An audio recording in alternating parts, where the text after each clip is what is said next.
Welcome to the second part. I'd like to introduce you Shigeru Ban. He's a fascinating architect who is also active in the near of Basel, in Metz, France, about 2.5 to 3 hour drive from here. He will open the first branch of the Centre Pompidou. On the website it says in 116 days, 8 hours, 16 minutes and 16 seconds.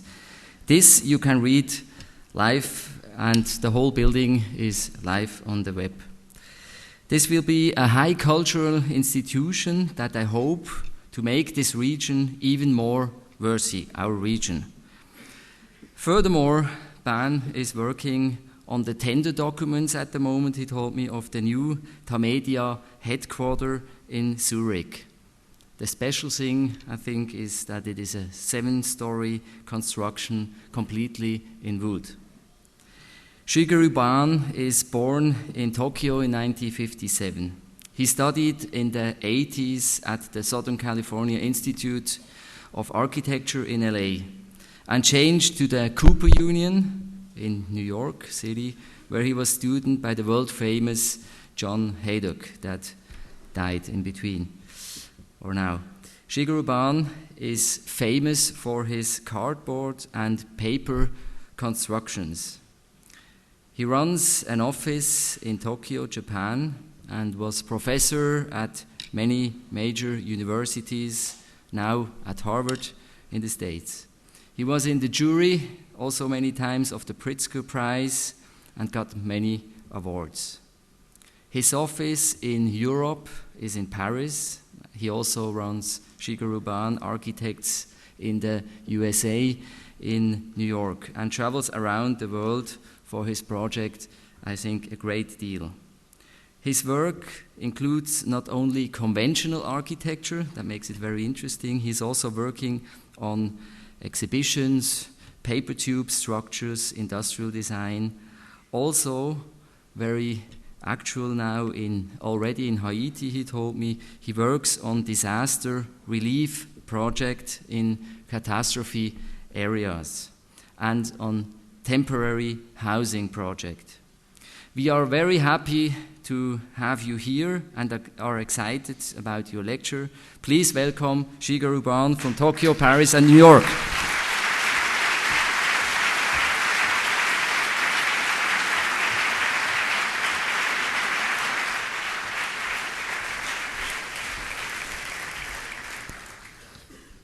Thank you very much. I'm very pleased to be back to Basel because I have such a great memory here. First time I came here, 1985, I was invited by Ralph Fairbaum. As you know, he's the head of the Bitra company. And he knew from my friend Jasper Morrison I'm doing a project in Rwanda after the Rwanda Civil War. I was working for United Nations High Commissioner for Refugees, improving the refugee shelter. And Ralph was very kind to propose us to support my project. So that's why I came here to see him. So that's why for me I have a wonderful memory in Basel, especially that is the time I started working for disaster relief project, and Ralph immediately helped me.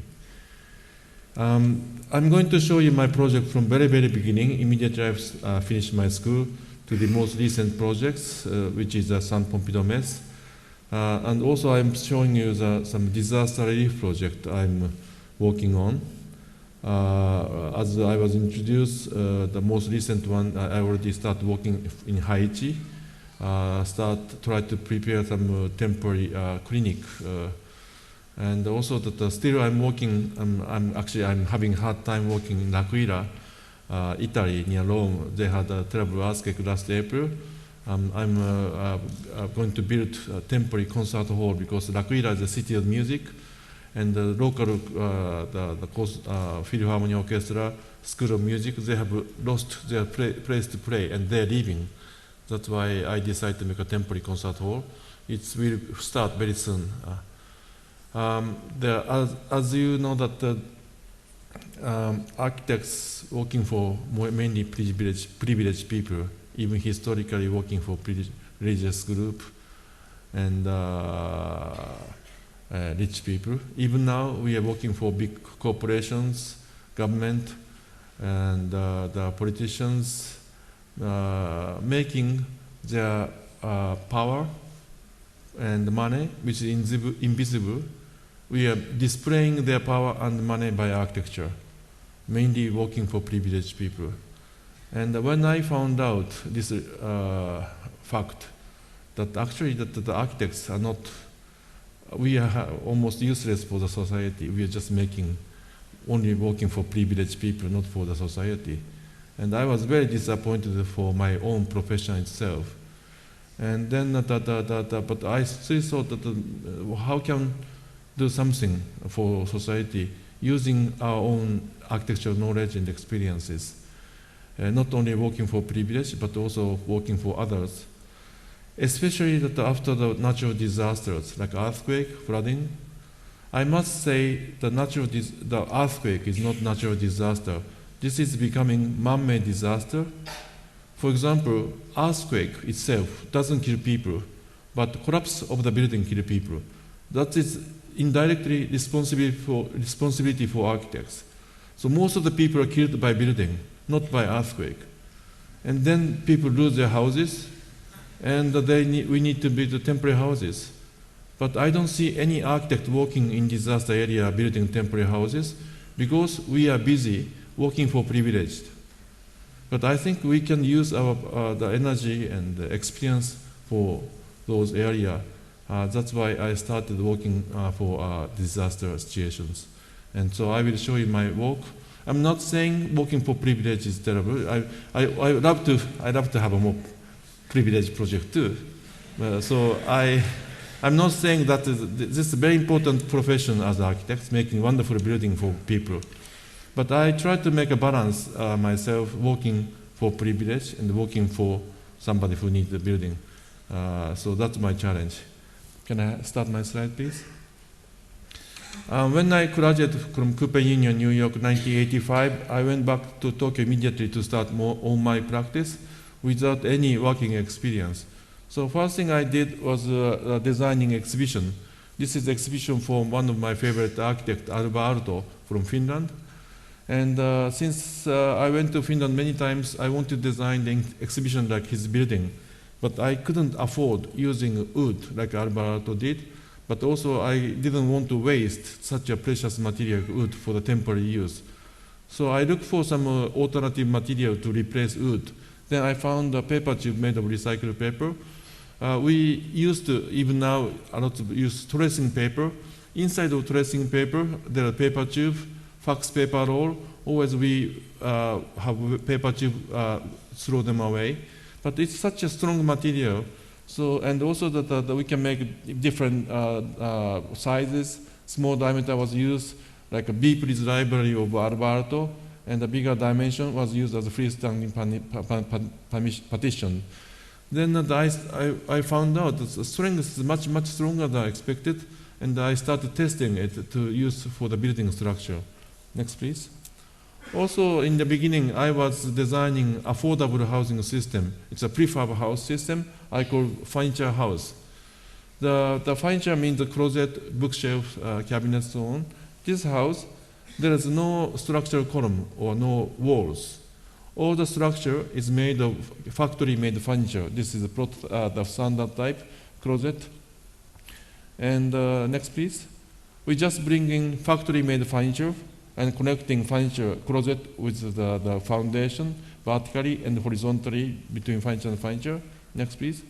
Then in one day, all the structural cabinet installed. It's already painted inside, outside.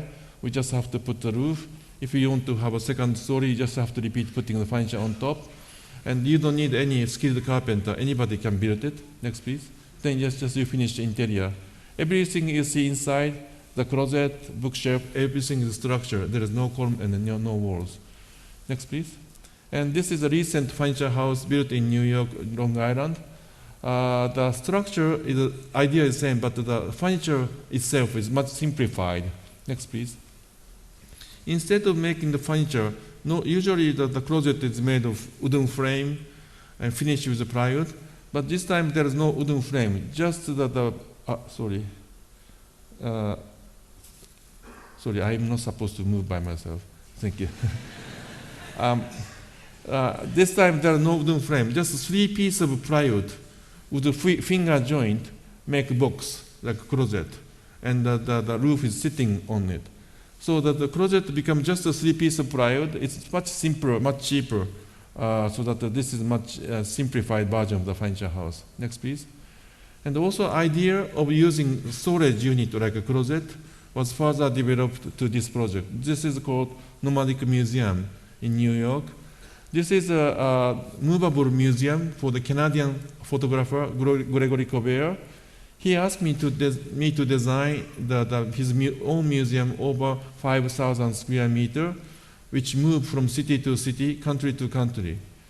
And it's really a big challenge to design the structure. It's easy to build, easy to dismantle, and also it has to be economical to transport from city to city. So then my idea was using shipping container, because shipping container is the international standard. You don't have to ship the shipping container. We can rent the used container anywhere in the world. So that this container was just lent locally in New Jersey. And after the exhibition is finished, we just return to the original shipyard. Then we just move without the shipping container, because the shipping container is available anywhere we go. And I made a checkerboard pattern instead of stacking all the way, in order to simplify, in order to minimize weight of the building, because it was built on a very old wooden pier. This was built, Titanic was supposed to arrive here, but she didn't, unfortunately. So this is a very, very old wooden pier, so that the weight of the building has to be minimized. Next, please. And the joint is nothing special. It's just existing corner. As long as the corner is overlapped, we can use the existing joint to connect each other. Next, please. And the roof is supported by paper tube. This is 75 centimeter. Inside is, of course, empty. Wall thickness is 15 millimeter. It's 10 meter long. And his photo is exhibited in between columns. Next, please. Then it went to Santa Monica. As you see, the length is much shorter because it's a parking lot. It's a square. We couldn't make 200-meter gallery like New York. So this has to be divided into 2 galleries of 100 meters. And he asked me to build additional theater space. So without adding additional number of containers, I just made a space in between, put extra the membrane in between 2 galleries to create the extra theater space without adding additional number of containers. Next, please. Then this is also after this, the Nomadic Museum went to Tokyo. This is other temporary museum built in South Korea in Seoul, 2005. This time, this is not moving museum, but it's very temporary. And this idea of structure is inside out from Nomadic Museum, because this is mainly structure is paper tube, and the container, this is 10 feet container as used as a secondary structure. And this is 40 feet container as the roof structure spanning the 40 feet between the wall to wall. And this is existing sculpture, so I made a courtyard to make a building around the sculpture. Next, please. So this is a four layer of 10 feet container, and this is a beam as a 40 feet container spanning each other. And this is a gallery behind is made of paper tube, column wall, and the beams. Next, please. Right-hand side is one of my area house known as a curtain wall house. Left-hand side is one of my favorite house designed by Miss van der Rohe, Farnsworth House. This Farnsworth House is a revolutionary house in history of Western architecture, because the building became totally transparent. But if you compare this house with a traditional Japanese house, when traditional Japanese house, when we open the sliding doors of the Japanese traditional house, the house becomes totally transparent visually, but also physically. Inside and outside space are connected. I call this physical transparency in Japanese traditional architecture. However, the Mies van der Rohe's house is a visual transparency because all the windows are fixed This is only one door to go outside.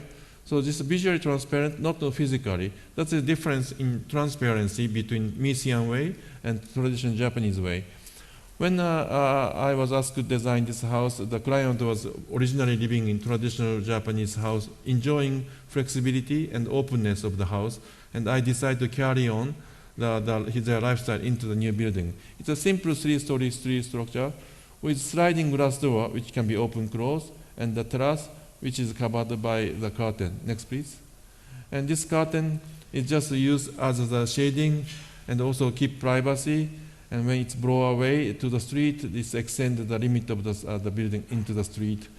And as you know, the Mies van der Rohe is the architect who invented so-called curtain wall system for the building, glass and metal window.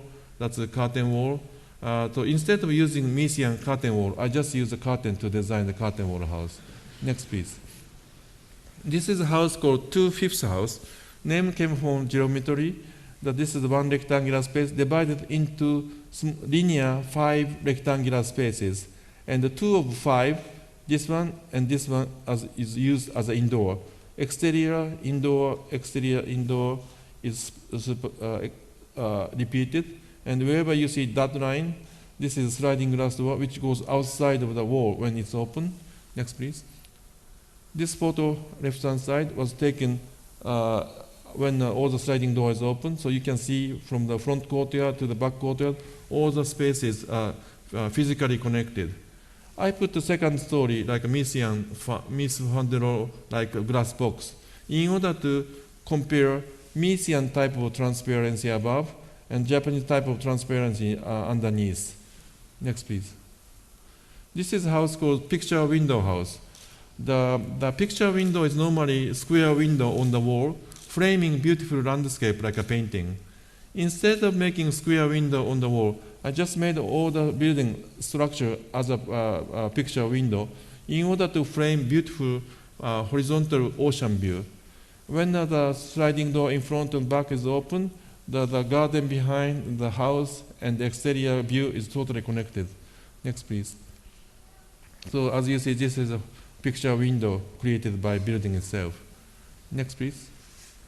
And right-hand side is a very small weekend house for a single person built on the hill. And the left-hand side is another my favorite by Mies van der Rohe. It's a Barcelona pavilion. After this was rebuilt, this is really amazing. I've been there, and it's a really amazing building. But I wonder structurally, because it's very ambiguous structurally. As you know, the overhead column is standing very close to the wall, even this one.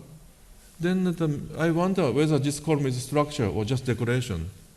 And I checked the structure just with the walls, without any columns. I found out they have enough number of the walls to support the roof, so that the column could be just decoration. But also they have enough number of the column support to the roof without the wall. So that the meaning of the column wall is quite ambiguous here. This house called Wallless House, I try to investigate or to clarify the basic architectural function, meaning of what is a column, what is a floor, what is a wall, so on. Next, please. As I said, that this was built on the hill. Normally, when you build a house on the hill, we have to make a kind of floating platform to make a house. But I didn't have money to make a floating platform. So what I did is digging the ground, put this soil up here to make a small flat area, but the hill still continue this way, so that normally this has to be heavy cantilevered concrete retaining wall to support the pressure of the earth. Instead of making heavy concrete wall, I just made a concrete slab curved, so that this is upside down of arch effect, so that the pressure of the earth is naturally transferred to the floor. So that this is not the wall, this is part of the floor, transforming the pressure of the earth naturally, so that I can minimize the thickness of the floor, and also this is the curved part. So this is the way to minimize the structure.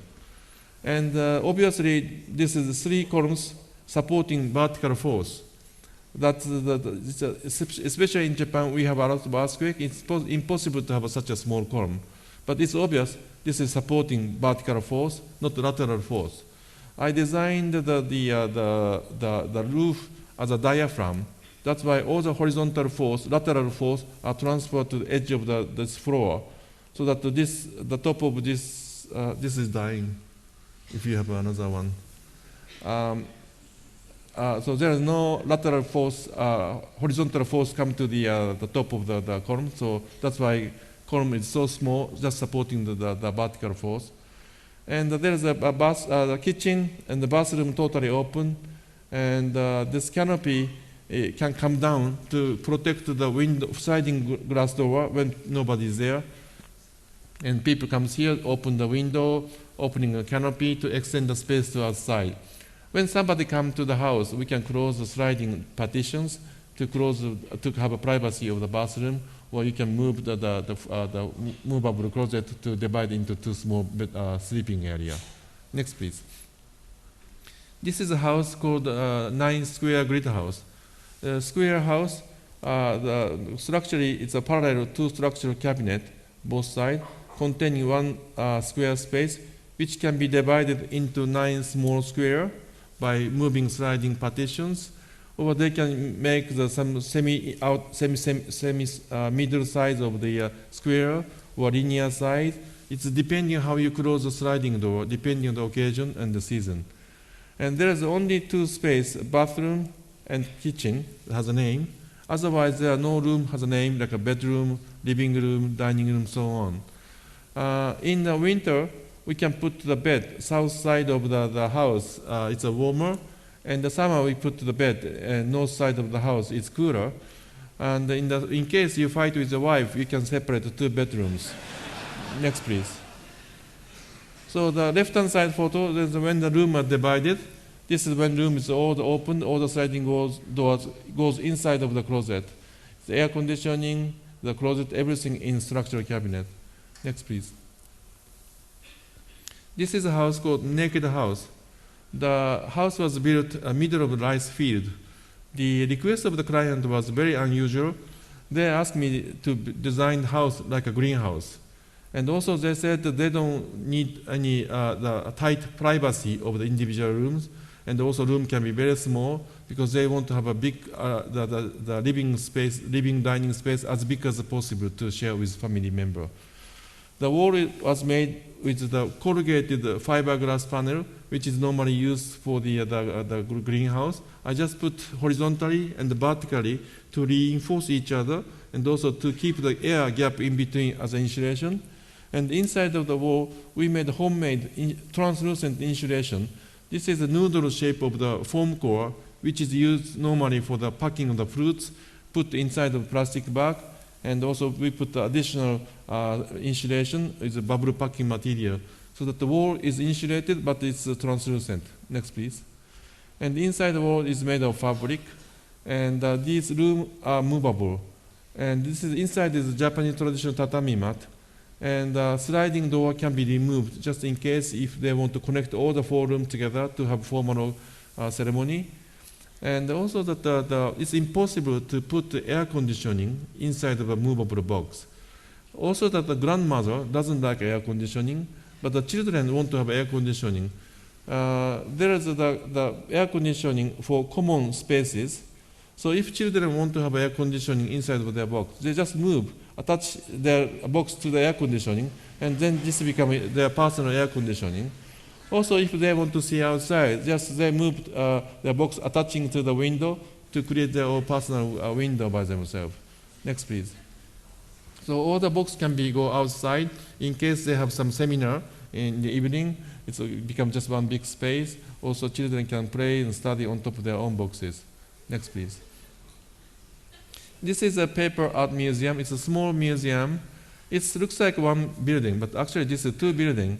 The south part is a 3-story administration. North part is 3-story gallery. Just connected. It's structurally just totally separated, connected with the bridge and the membrane roof and the industrial shutter. This is the glass fiber, the industrial shutter available. Next, please.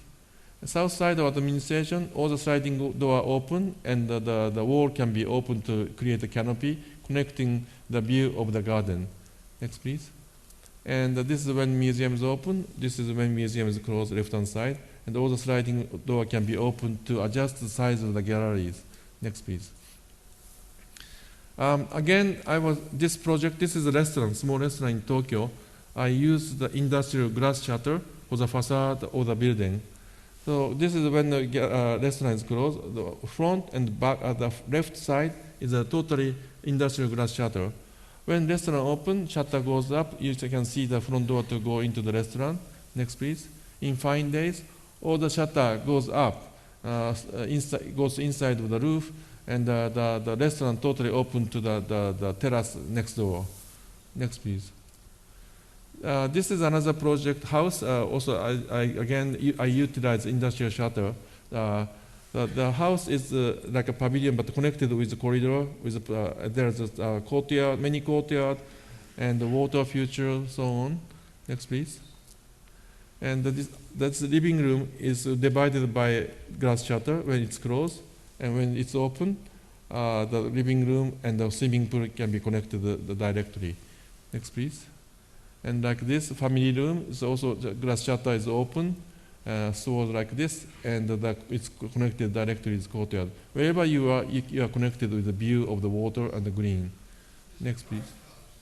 Pardon me? It's private house. Even in Japan, somebody owned a big house. This is dying. This was this is the headquarters for Swatch Group in Japan, in Ginza. And I was very lucky to win this international competition because I didn't respect the given program from the client. And the Swatch Group, as you know, they own many brand names like Omega, Brampan, Jacquedoro, and so on. So they wanted to make 8. Thank you very much.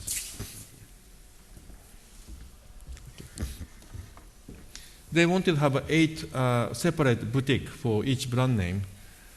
But the program said that as you know, Ginza, the land of Ginza is most expensive in the world. That's why all the building is very narrow and very deep, and facing to also back street, but it's very narrow. So that in order to have 8 boutiques, we can have only 1 boutique in front, and the rest of 7 boutiques has to be the back or upstairs or downstairs. And I thought it's very unfair. Only 1 boutique can have exposure to street. The rest of the store doesn't have exposure to street. So I thought, how can I give the same exposure to street for all 8 boutiques? So that was my solution, and I was very lucky Mr. Hayek liked this unusual idea to choose me. The whole facade is again made of glass shutter. It's totally open. That's why this kind of the common space, lobby, reception area, they don't need to depend on air conditioning. And I put the public street inside of the building so that the back of the house also shutter open, connecting in front street and the back street, bringing public passage. And with some vertical guard, green and water feature. And along this passage, there's 8 glass boutiques of 8 brand name. It's small, but they're showing the latest fashion. But they need to see more the watches. Next, please. Then you just push button, and they go up to bring customer to their own showrooms. So all the 8 glass showroom is made as an elevator, bringing their own customer to their different showrooms in different area. So that along this passage, you can see the latest fashion of 8 boutiques, bringing their own customer to the shop. Next, please. This is one of the open the reception area for public, and this is the top of the building, is the kind of the multi-purpose space. I just study I took advantage. I shouldn't, especially in Switzerland, I shouldn't say, maybe client might be here. I took advantage of this opportunity to make a prototype of the Metz Pompidou Center Metz roof here in steel, but not timber. Real one is a timber, but I took advantage making prototype in steel for another project. Next, please. This is a office building, and my theme was developing fire protection system in wood. This is steel building, so it's usually we have to spray ugly fire protection, and we cover by plasterboard. Then we finish with wood or stone, whatever is necessary.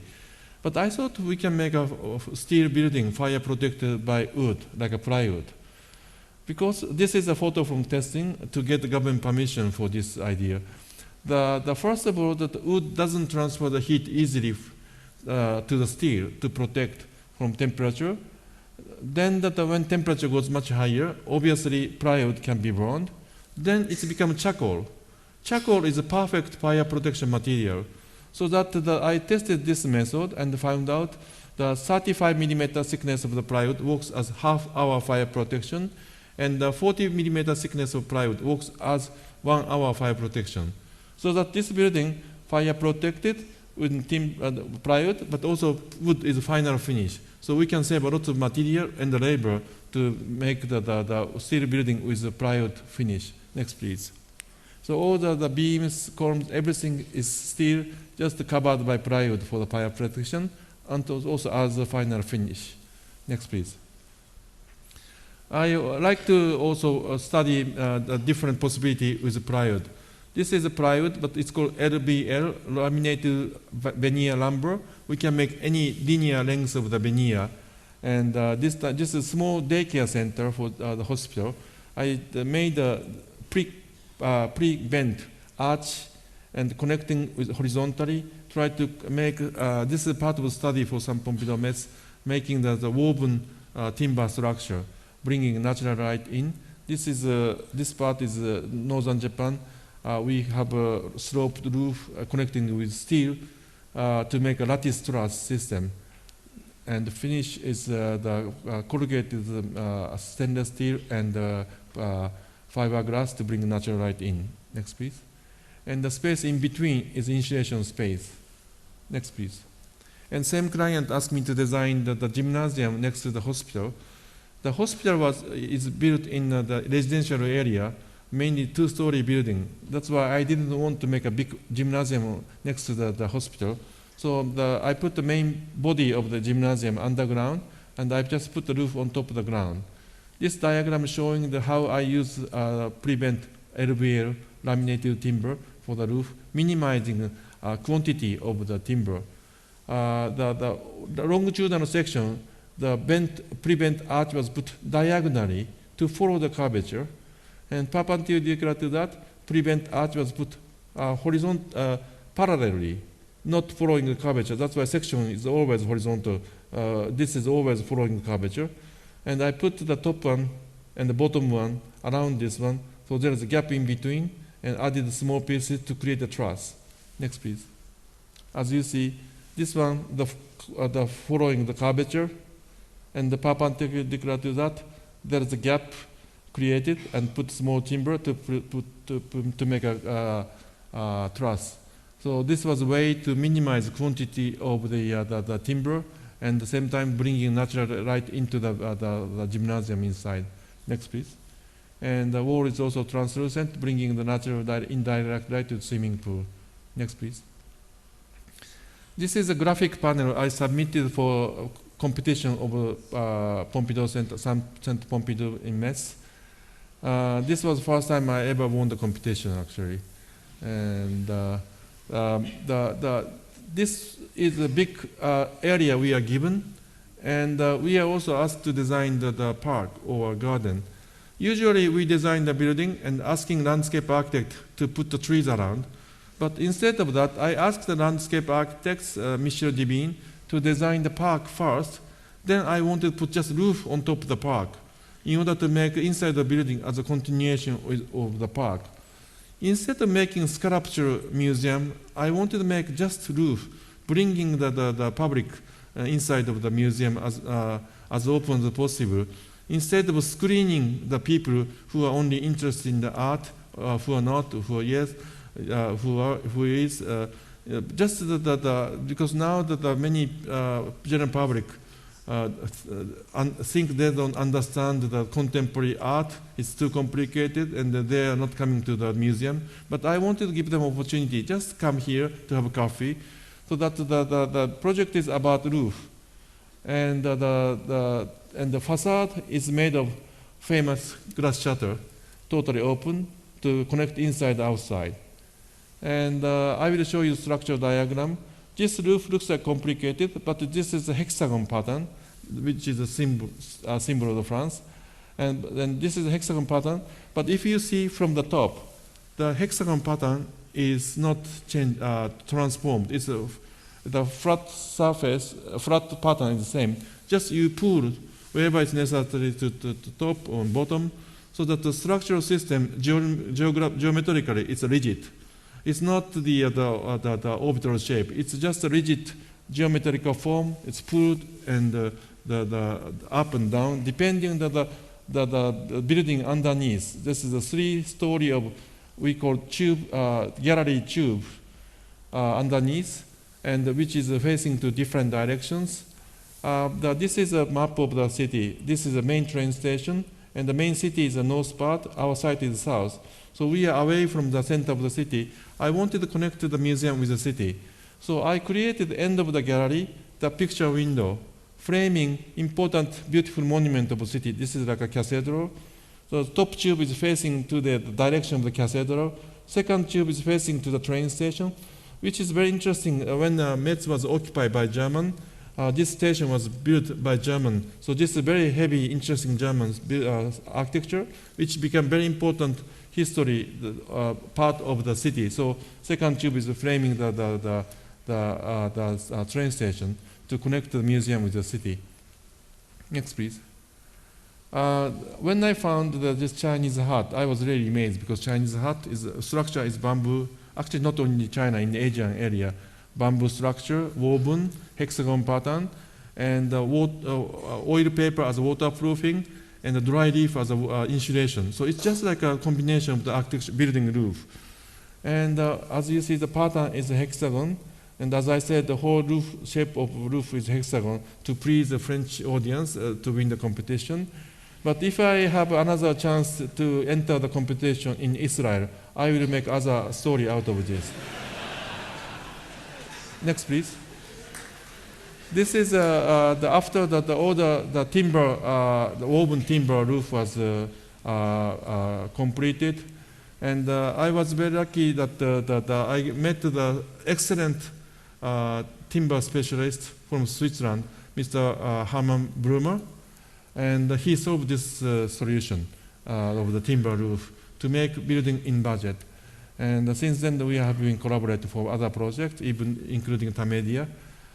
So this was built very successfully and with very small tolerance. And the membrane, PTFE membrane covered the roof. Next, please. And also, I always want to be very close to the client. And also, when I decided to make an office in Paris, I couldn't afford renting the office in Paris, very expensive. So I asked the president of Saint Pompidou, can you lend me the terrace of the Saint Pompidou? And he said he's okay. So I brought my student to build our own office by ourselves. Next, please. So this is a paper tube structure built by a student. So if you have chance to come to Paris, you are welcome to come to office. But you have to buy ticket because we are part of the exhibition. Next, please. This is a second project collaborating with Mr. Blumer, the structural engineer for timber. This is a golf clubhouse in South Korea using the timber roof. We work together again. Next, please. And this geometry hexagon pattern is exactly the same with the Saint Pompidou Metz. But as you see, this is not woven structure. This is a compression simple shell structure. So that all the direction of the timber is same layer, pushing each other as a very efficient shell. Versus to this Saint Pompidou Metz, as you maybe remember, we have the steel tower as a circulation and hanging the roof as a tensile structure. Because it's hanging as a tensile structure, each element is overlapping, not cut small pieces, because it's not the compression structure. But so geometrical pattern is exactly the same, but the structure idea is totally different from sample pyramid. Next, please. This is going back to the history of paper tube structure. This is the first paper tube structure built 1990 as a temporary exhibition hall. 330 tubes, 8 meters. But I didn't have the permission from government to use a paper tube as a building structure. So I had to have a steel column to support the roof. Next, please. And some of the tube are bigger. It's 120 centimeters. Inside of it is toilet. In case you finish with your toilet paper, you can tear off the inside wall. Next, please.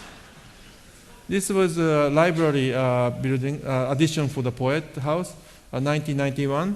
He gave me the permission to build as an experiment without government permission, but it's still there after 18 years. It's very good condition. First time making the post-tension joint, wooden joint, and the 10 centimeter diameter, 12 millimeter thickness inside the empty, and this cable is putting tension to connect the wooden joint with the paper tube.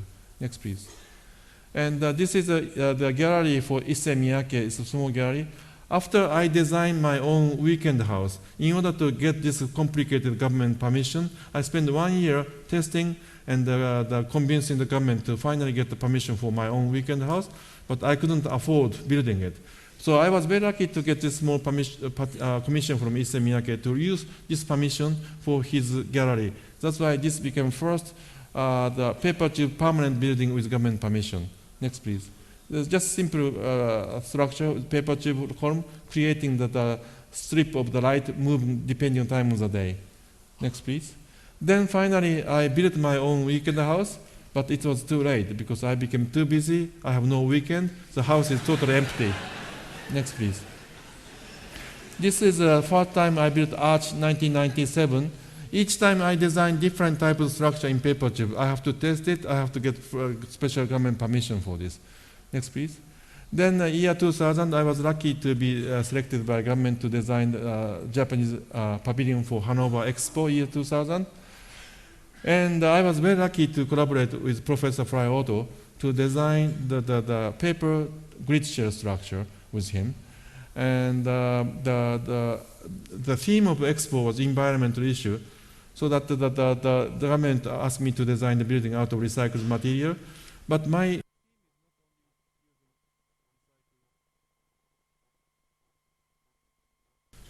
theme is, good. It's not only using recycled material, but my theme, actually the goal of design normally is end of construction. But my goal of my design was after the building was demolished. So that I carefully chose the material and the construction method in order to reuse or recycle all the building material after building was destroyed, after building dismantled. So that I work with a local manufacturer. For example, this paper tube came from local manufacturer, and they bought the paper tube after we finished, we dismantled, they recycle again. And also that there are no concrete foundation, because concrete is rather difficult material to recycle. So I made a wooden box filled with sand as a foundation. And this is just also the joint of the paper tube is made of just fabric tape, just very simple tape. And we use this scaffolding, rotate by hand, little by little, to push up little by little to create a three-dimensional curvature without using any the heavy crane. Next, please. But also every day we have to check how form is made, and this was too big and too complicated to check, to measure from the ground. So this is only high-tech method. We put the 10 antenna on top of the structure to measure from the satellite using GPS. And so this is the foundation I just spoke with mud, sand. And the membrane, also I didn't want to use a PVC membrane because it's not good for the environment. So I also, for temporary use, I made a membrane out of paper, fire protected, and durable enough according to the German regulation. Next, please. And this is the completion. Next, please. I have to confess, this is not pure paper tube structure because of the prejudice of the authority, not because of the regulation.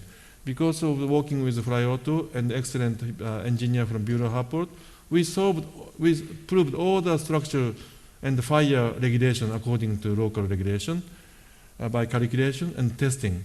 However, the local authority didn't want to ask to permit building it for something they have never seen.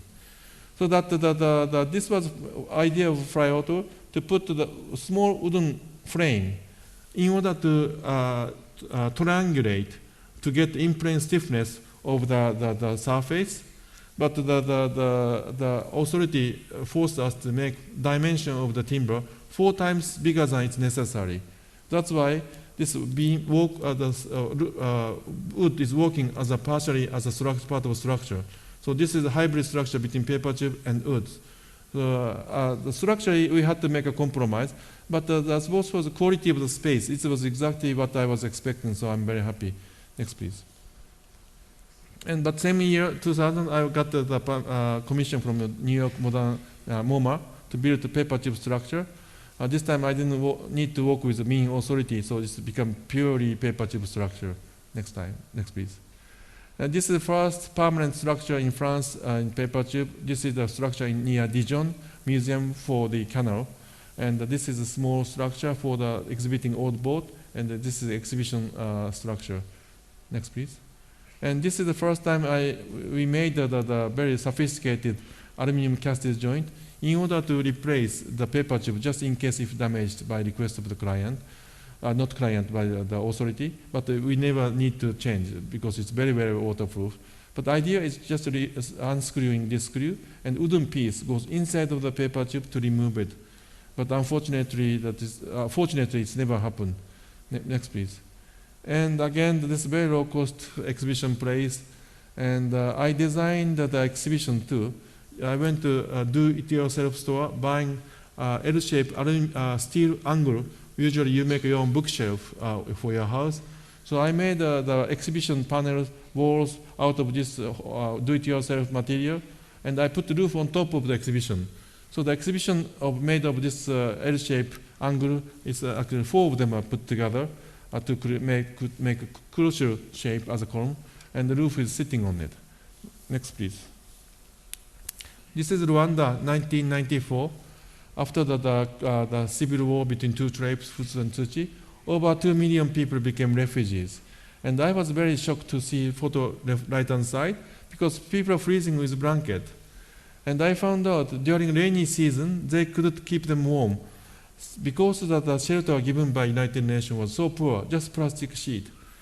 That's why I thought we have to improve the shelter, otherwise medical care doesn't help them. So I went to the headquarters of the United Nations High Commissioner of Refugees in Geneva to propose my idea, and I was very lucky to be accepted as a consultant because of the following reason. Next, please. This is a typical refugee shelter. The United Nations give them plastic sheet 4 meters by 6 meters, and the refugee has to cut the trees to make a frame. Over 2 million people cut trees, and this forest used to be forest, but it's all the trees gone, and they go much farther to cut more trees.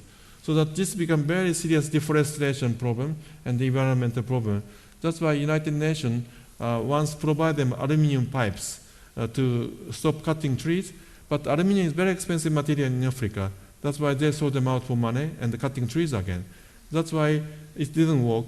Then they thought my idea of using paper tube might be a good idea, so I was hired as a consultant to develop further. Next, please.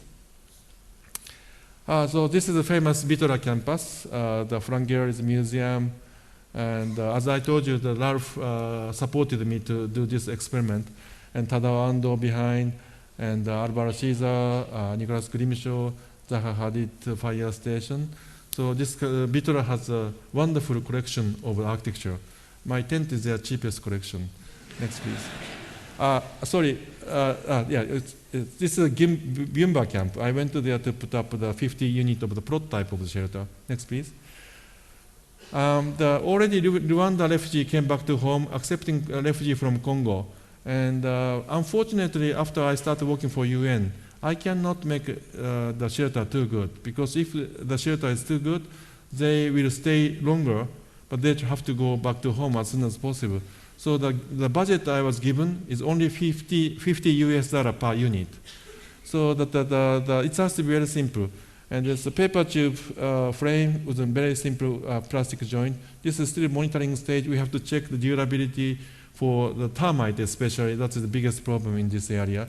And also that I taught them how to build. It has to be easy enough to be built by themselves.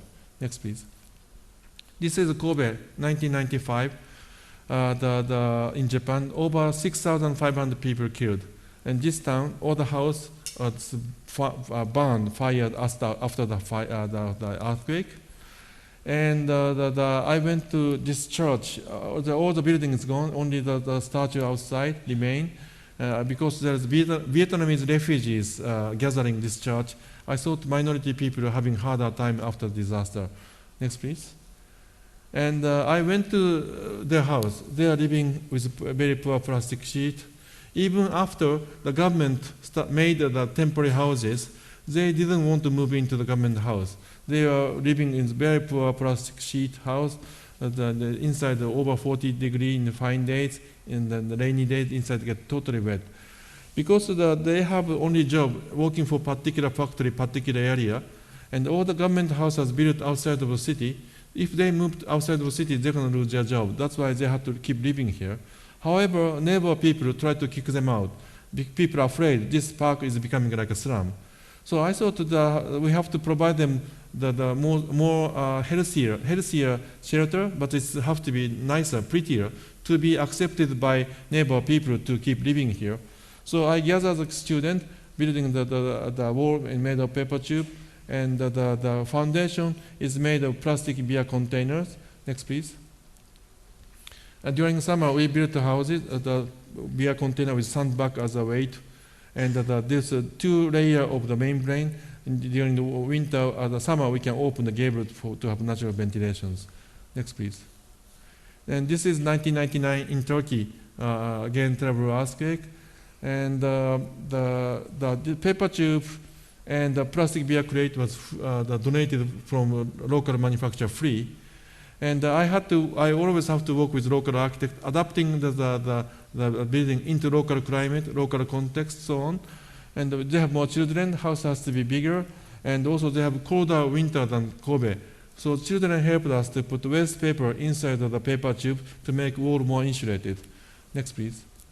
This is India 2001, western part, and it was easy to find the paper tube locally. There is a textile industry make their own paper tube to put the fabric around. So it was very easy, and the roof was made of the locally available cane mat, 2 layers. And however, we couldn't find the plastic beer crate because nobody drank beer and alcohol in that area. And my local architects suggested me to use a Coca-Cola box, but I thought that is out of context. So we made the traditional mud floor instead. Next, please. So some of them are used as a school, some of them are used as a house. Next, please. This is in Sri Lanka after tsunami 2005. South of Sri Lanka, village called Kilinda. This is a Muslim fisherman's village. Village was totally destroyed by tsunami. And I was asked to build a permanent house of the 50 unit. And I made the wall out of locally available mud cement hybrid, mud cement brick. Use the local people to make a core. And the government gave us some kind of floor plan to follow. All the NGO has to make similar house. But I just made it different, detaching the kitchen and the bathroom outside from, detaching from the main living room, and covering the in-between area by roof. But this is semi-outdoor, because local people always walk and eat under the shading of the trees because of the climate. So I just gave them some extra shaded area, and also sliding this folding door open to connect inside and outside. And this wooden unit is made in a factory. It's a furniture unit. It's non-structural furniture. As a door, window, as a closet, just plug in to accelerate the process of the construction. Next, please. So as I said, this roofed area was very usefully used. This is immediately after tsunami. This is right now after we built the 50 unit. Next, please. This is a project a year before in China, in Sichuan area. As you know, over 60,000 people killed. many of the school collapsed and many children died because of the corruption of the authority and maybe architects and the contractor.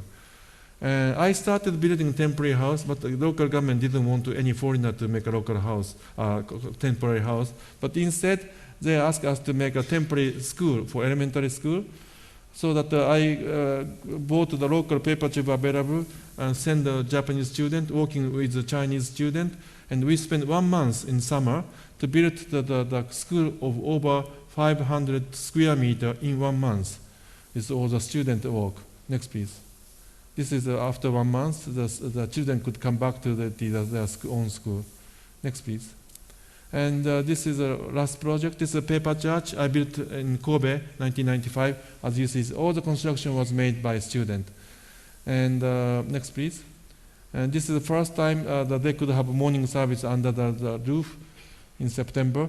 And the priest, he told me he doesn't want to have any icon or any symbol of the Catholic Church because he wanted to use this space as a gathering space for all the people regardless to their religion.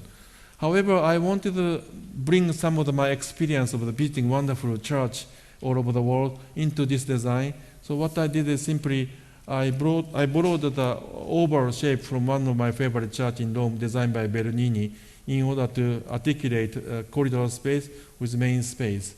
This church was meant to be temporary. However, this was there for 11 years because people loved it. And finally, all the area was redeveloped. And then we are very lucky to have the people from Taiwan. They have also earthquake, and they asked us to donate.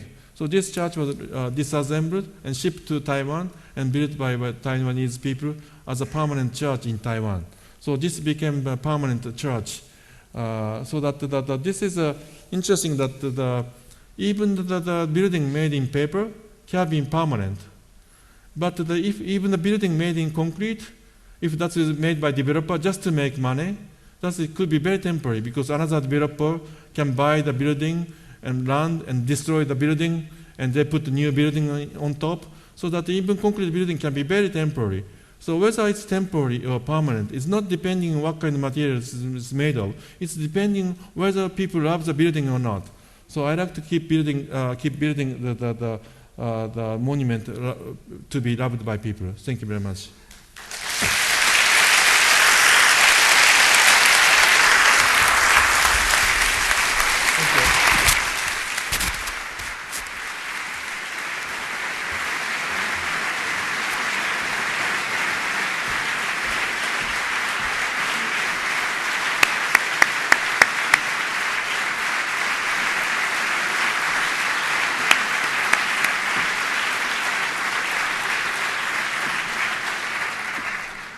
Dear Tommaso Villa from Studio Fuxas, dear Shigeru Ban, thank you for coming to Basel, giving us an insight into your work. We are very happy and honored to have you here and hope that you also can build a small or a large project once here in Basel. Ich möchte noch kurz darauf hinweisen, dass die Architekturbuchhandlung Schreiber aus alten Büchern von Fuxas und vor allem von Ban aufgelegt hat, die käuflich zu erwerben sind. Wenn Sie lieb sind, bekommen Sie vielleicht auch noch eine Widmung rein, da gerade draußen. Und zum Schluss danke ich Ihnen für Ihr Interesse an den Architekturdialogen. Man kann weiter sich noch informieren an der SWISSBAU über Planung in dieser Halle. Genau darunter ist eine SWISSBAU Real Estate Teil der Messe, welche für Sie alle interessant sein könnte. Besten Dank auch nochmal an die Sponsoren unserer Stiftung, der Regent, der SWISSBAU als Hosting und der Walter Meyer, der Hilti und Dani Waldner. Ich hoffe, dass Sie inspiriert ins Wochenende gehen und freue mich auf die nächsten Architekturdialoge. Besten Dank.